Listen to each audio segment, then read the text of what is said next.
Là, actuellement, elle est à 13. Mais hier, j'ai nagé jusqu'au phare, là-bas, à l'entrée du port, elle était à 12,8.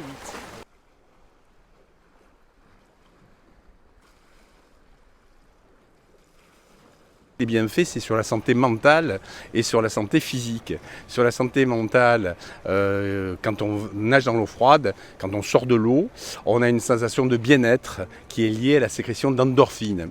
On a une sécrétion de catécholamines, qui sont des hormones qui sont sécrétées dans le stress. Et donc l'acclimatation, le fait qu'on nage régulièrement dans l'eau froide, permet d'avoir une meilleure adaptation au stress quotidien.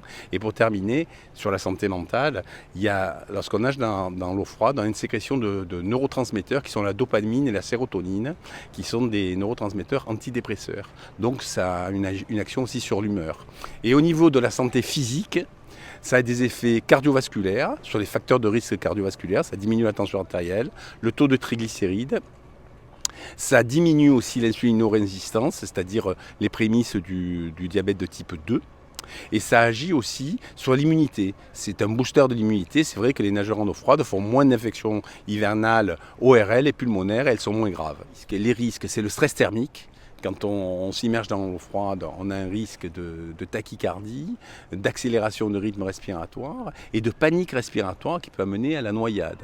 On a aussi un refroidissement neuromusculaire qui fait qu'au bout de quelques minutes, on peut petit à petit avoir du mal à nager et à ce moment-là, ça peut aboutir à la noyade. Et en fait, le dernier risque, c'est un risque d'hypothermie. L'hypothermie, qu'est-ce que c'est? C'est quand la température corporelle est inférieure à 35 degrés et ça se traduit au début par des troubles de l'élocution, des troubles de l'appréhension et ça se traduit surtout par l'apparition de frissons. Et dès qu'on a des frissons, il faut tout de suite rentrer. On ne peut pas avoir d'hypothermie en Méditerranée avant 30 minutes de nage en eau froide. Mais par contre, quand on a une hypothermie, le signe extrême de l'hypothermie, c'est la perte de connaissance et qui peut aboutir également à la noyade. Donc attention, quand on nage en eau froide, il faut toujours se donner un temps, une durée limite de nage et s'y tenir. Et à mon avis, une demi-heure dans une eau de 13 degrés, c'est la meilleure équation. Délicieuse. Là, elle fait 13.